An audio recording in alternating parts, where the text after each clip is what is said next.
there, beautiful people. You're listening to Cast a Ripple by Carla Berger from Cape Town, South Africa.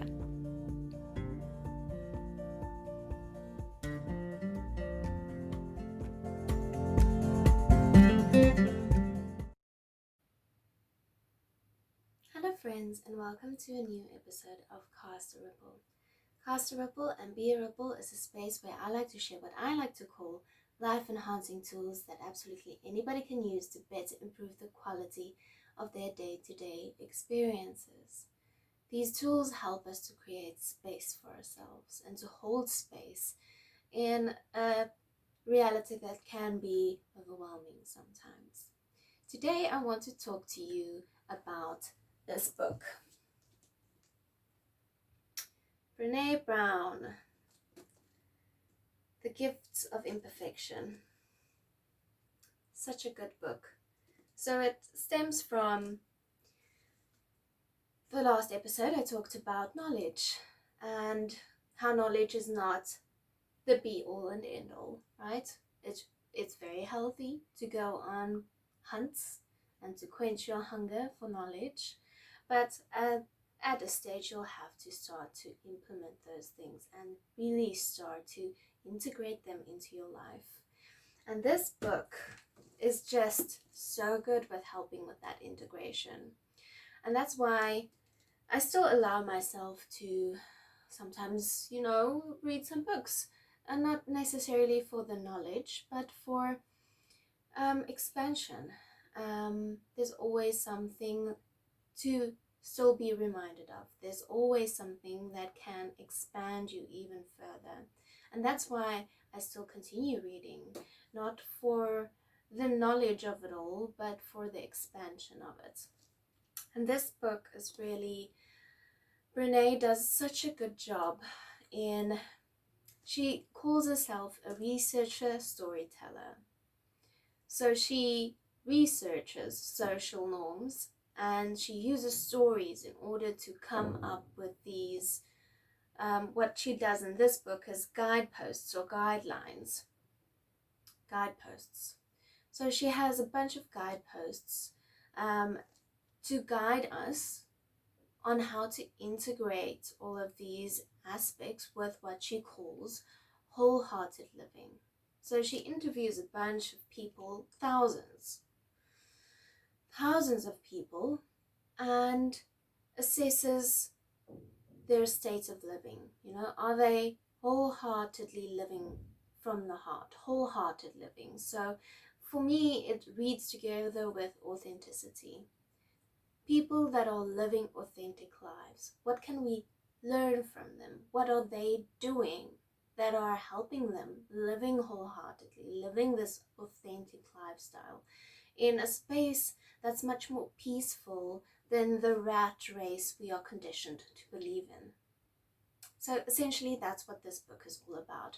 And she gives 10 guideposts, which I will be going through quickly, and I will be highlighting some of my favorites that I really loved from the book. And she does this in such a way that the book gives you a space to really get your hands dirty. It's not just a book that you pick up and you read. You really read a chapter and then you think about it and you make notes. She actually has some space here at the back where you are allowed to take notes. And you scribble and you index, and she's really giving you the opportunity to research these kind of things, to delve into yourself in a way that she delves into her stories and her research. So she's teaching us her methodology of becoming more aware, which is fantastic because there's always a chance to broaden your horizons on the way you do things. So the methodology of the work and the book is also something that spoke to me, because you are encouraged to do notes, you are encouraged to dive deeper, to really go and research some of the other books she mentions. You are encouraged to do this questionnaire also at the front, your wholehearted living index questionnaire, to show you maybe there are some aspects that she's talking about here that you could delve deeper into, really dive deeper into. So, fantastic book to read. Please do give it a try. But in any case, for those of you that don't like reading, which is fair enough, I have a bit of a breakdown of the book for you. So, she gives 10 guideposts to wholehearted living, and the 10 guideposts are structured around what we want to cultivate in our life and what we want to let go. So with cultivating, for me, that expresses a form of practice. It's something that you practice, right? It's not something that you learn and then stop doing, or a knowledge that you obtain once and then it's just stuck there the whole time. It is continuous work. It's a continuous cultivation of this aspect that you want in your life, and you want it to live, you want it to thrive. You know, it's like tending to a garden. You want that thing to grow and be healthy. You can't just plant the seed and then not do anything about it. You need to cultivate that. So the first one is authenticity. And authenticity I've spoken of so much. So I'm really not going to go into this much further, but authenticity is just, it's letting go of what people think. So we want to cultivate authenticity and let go of what people think. We are so conditioned to fit into specific standards, to not stand out, to fit in with the crowd and blend and just conform to societal norms. That is not what wholehearted living is about. We are not made to blend in. We are made to stand out. We are made to play specific roles in this life. And you can't do that and still worry about what people think, because then you will never be authentic if you're worrying about what people are thinking. And I know that's much easier said than done. Trust me, I am an overthinker. I do tend to take that too seriously, but it's something that I'm cultivating. It's something that I'm working on. It's something that I'm progressing every day, getting better and better at it. And so can you. So that's the first guidepost, authenticity. The second one is self-compassion. We need to move away from this aspect and this indoctrination that we need to be perfect. I mean, I don't even have to go into what social media has been doing to this whole concept of perfectionism, of social conformity, of just living up to this ridiculous expectations of what these platforms have put out, because they only portray perfectionism. They only portray things going well in life. They only portray the happy and the positive. They don't look at the deeper issues. They don't look at the sadness. No one puts up pictures about themselves crying, or their real body. It's always photoshopped or filtered, or you don't put pictures of your cellulite on on social media, and that recreates this ridiculous perfectionism that we try and strive to. So we need to cultivate self-compassion, and let go of perfectionism. If there's something that you feel you are not living up to, have self-compassion for yourself. I mean, create space for yourself. Understand that most expectations of social reality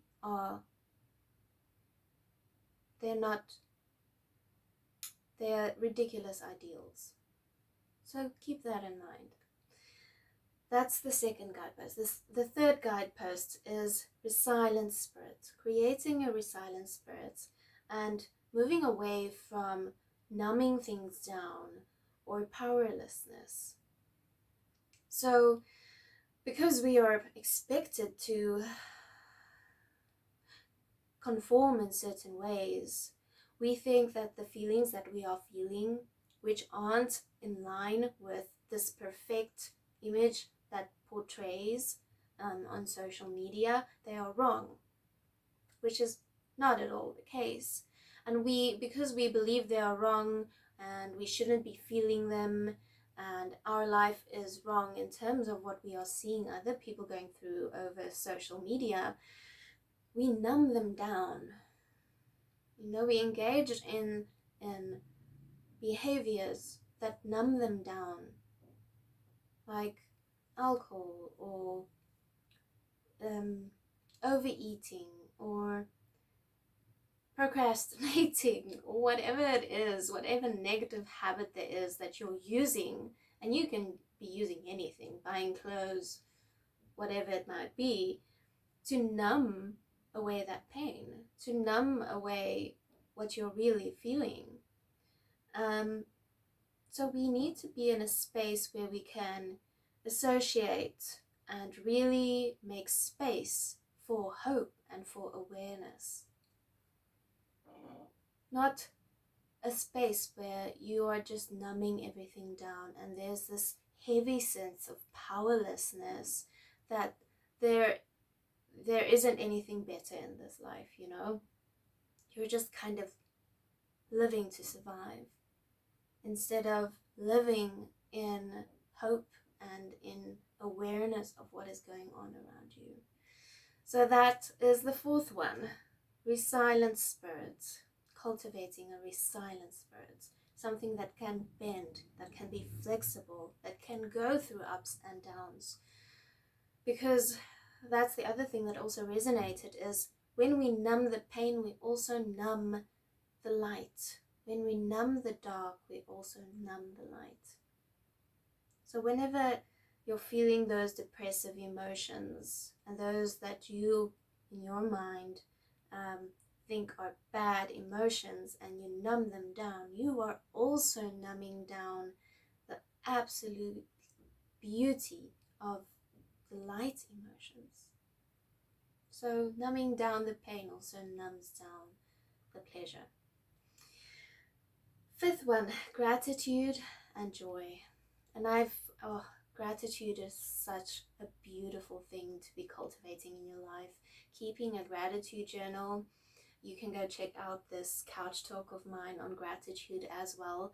It's such a beautiful thing to be cultivating in your life, to really focus on the positive, move away from the negative, create the space for yourself where you see the beauty in life, where you see the positive in life, where you don't latch on to all of the negative things all of the time. It's good to be aware of the negative, but reinforcing and cultivating gratitude and joy is such a beautiful thing to be doing. And we need to, for that to happen, let go of scarcity and fear. So sometimes in our life we get so fearful because of stepping out of our comfort zone. We fear things that might go wrong.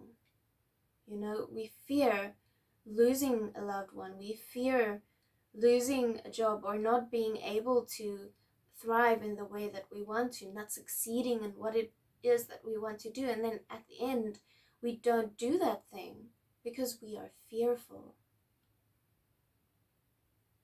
We shouldn't be operating in fear or in scarcity. We should be letting go of that. Be mindful and aware of them whenever they come up, but be courageous enough to act in spite of them.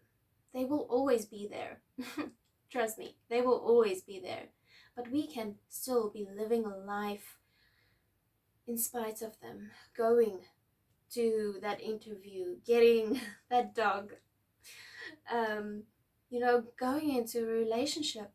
All of those things can be done, and they should be done in order for us to live in more of a joyous state, in order for us to be more grateful when things actually do work out in spite of all of that.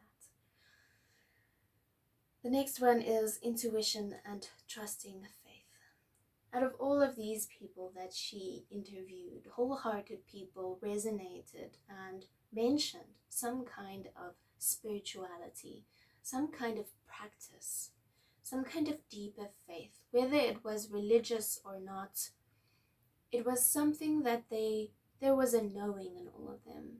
There was a connectedness with divinity there, in whatever way it was. And that's such a beautiful thing to be cultivating, to really listen to your intuition. Your intuition is always there. Sometimes it's so shrouded by expectations and by our ego and by our mind that we barely hear it. It's barely there, but the more we get in tune with it, the better we'll be able to listen to it, to really follow our heart, to really follow that voice, and trust that anything that happens, even if it's bad, is something that is in our best interest, because it always is. It's always something that that serves to expand us. So she says that we need to cultivate intuition and a trust in faith by letting go of the need for confirmation, the need for certainty. You know, we can't always know with our mind exactly what's going to happen, but we can know with our energy and with our divinity and with our intuition that that route is the right one for us to follow, even if we don't know with our minds, certain with our minds, what the outcome will be. Next one, creativity. And I love this one. There's always space for creativity in your life. And creativity is, and I mentioned this somewhere in, I think it was in the personality podcast. Creativity is something that is in our soul. It's not a personality trait. It is something that we as human beings have access to. But you can do it in so many different ways. Even Brene Brown saw eventually that her creativity was still expressed in her work, even if it wasn't picking up a paintbrush or, you know, making music or making origami or whatever it is that's mostly assumed with being creative.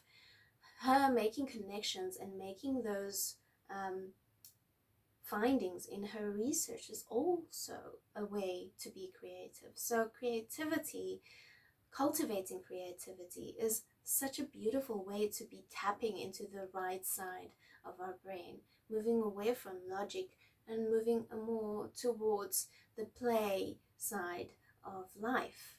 And how we do that is by cultivating creativity. We need to let go of comparison. I mean, there will always be someone that you perceive doing better in life. You know, why would you be painting if there are so many people that can paint better than you? Why would you be doing a podcast or doing a blog post or any of those things if you are continuously comparing yourself to others, trying to belittle yourself in that way? There's no point to comparison. Everyone does their own thing, and some might do it better in terms of social standards or social norms, but that doesn't mean that whatever you are creating is meaningless. Never.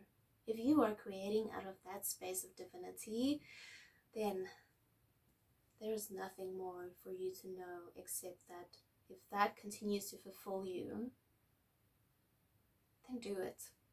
Why not? The next one, play and rest. Play and rest is such an amazingly powerful thing to be cultivating in this life, because like I said, there are such amazingly inaccurate and unfair social standards out there that you need to always be going. You need to always be on top of things. You need to do this, and you can't sit still, and you can't read a book that you just enjoy, and you can't just play and rest. You can't take a nap. There's so many things to do. We need to create space for ourselves to play and to rest, to tap into the right side of the brain, to move away from the left side. There needs to be a swing, and we need to create space for that. And how we do that is we let go of living a life of exhaustion and productivity. Having your self-worth tapped into or connected to productivity, that you are only worthy if you are productive. How twisted is that? No, we need to play and we need to rest. That is just as important as being productive. And it's actually counterproductive to be productive the whole time, because you need to play and rest in order to recharge yourself to be at the best productivity level that you are. That's it for that one. Anyway, calm and stillness. Calm and stillness. We need to create spaces and pockets in our life where we not only play and rest, but we make spaces for calm and for stillness. And here she specifically says calm and stillness needs to be cultivated, and they are not the same thing. They are related to each other, but they are different. Calmness is a way in which we react to life. Situations that come up and happen, we want to act in a way that we are calm. Because if you react in a way where you throw more anxiety at anxiety, that's just gonna cause more anxiety, right? But if you throw calmness into anxiety, it balances it out. It helps to create space, emotional space, energetic space in a potentially haphazard situation. So calmness is very important to cultivate. Stillness is also important to cultivate, where calmness is more of an external thing, how we react. Stillness is more of an internal thing, how we process all of the energies, how we process all of the emotions that we're feeling internally. Is there something that's coming up for us? And the way that you want to do that is either through meditation or through nature walks or through prayer. You need to be able to create a very still space in yourself in order to understand and to give all of your emotions space to speak, to show you what it is that they want you to hear. Such a beautiful thing to be able to do, to create that stillness for yourself. And how you do that is you want to let go of anxiety. So creating calmness and stillness is moving away from anxiety, moving away from this stress-filled life, moving away from always having to breathe past that thing on your chest, that anxiety. And that will, I think to a certain extent, stress will always be there, but some stress is good and some stress is bad. And we want to get to a space where the bad stress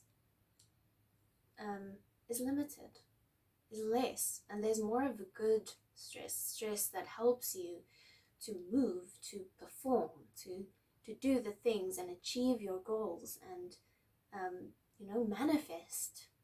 Without that, there would also not be any point. So we just want to move away from anxiety, which is that severe stress.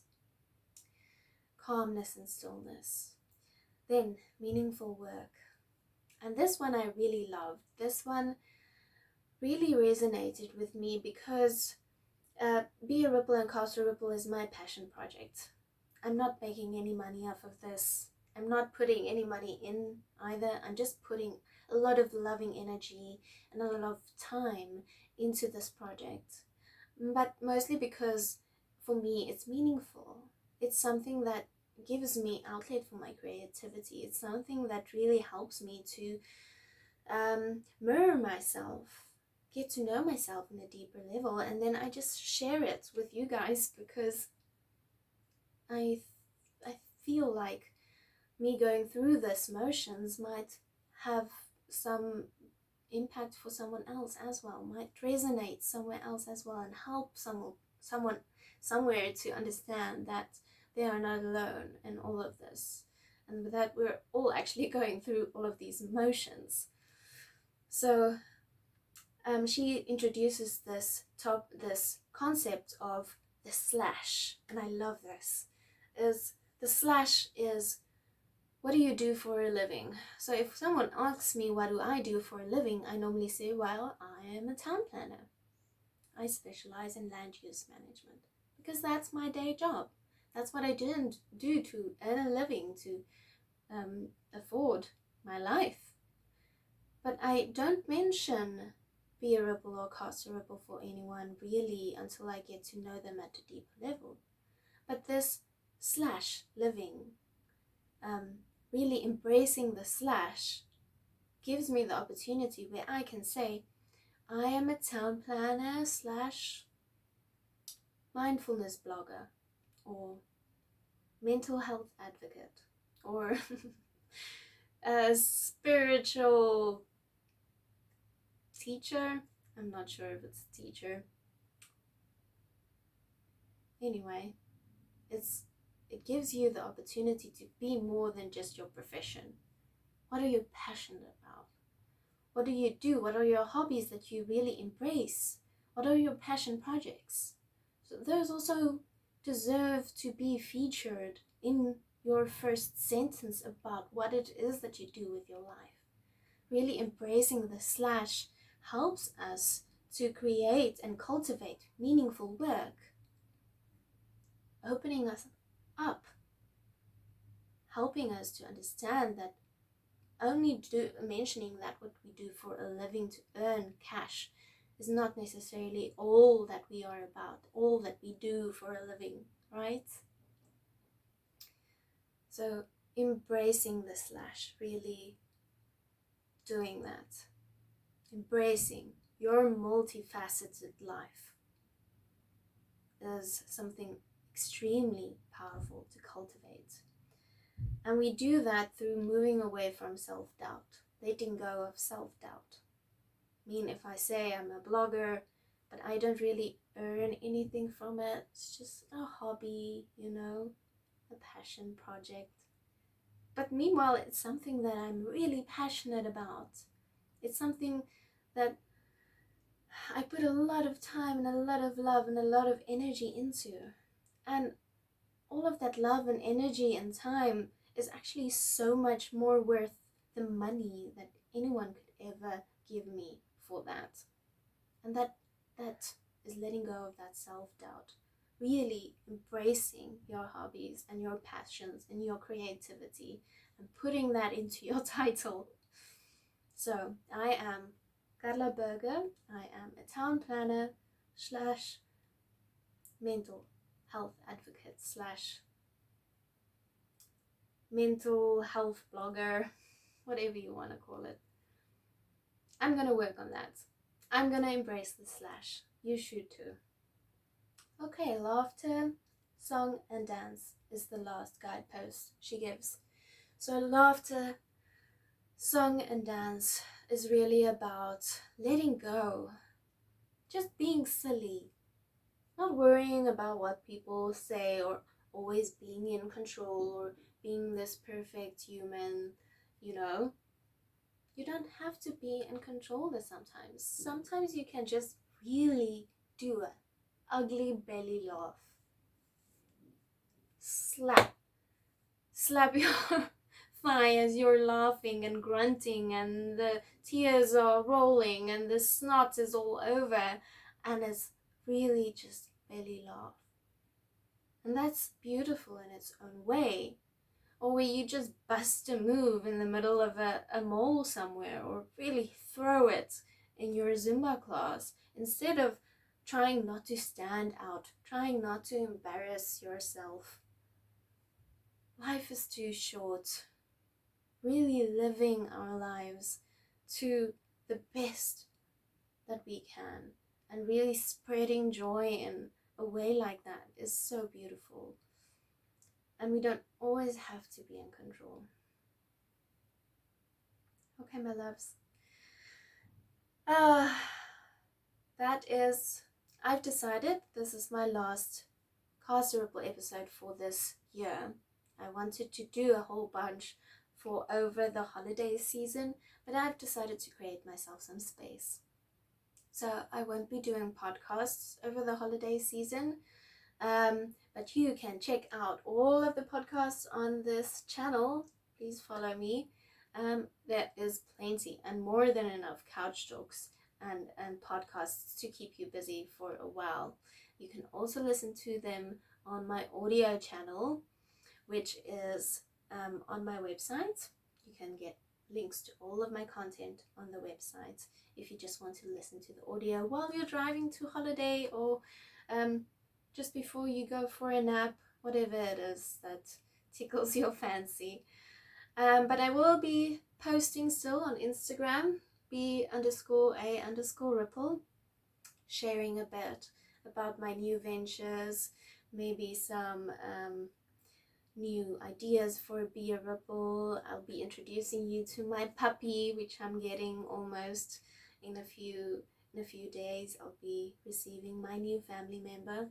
So keep an eye out for whatever it is that Be a Ripple is planning for next year. And I will chat to you guys again in 2021. Okay, guys, all my love. Bye.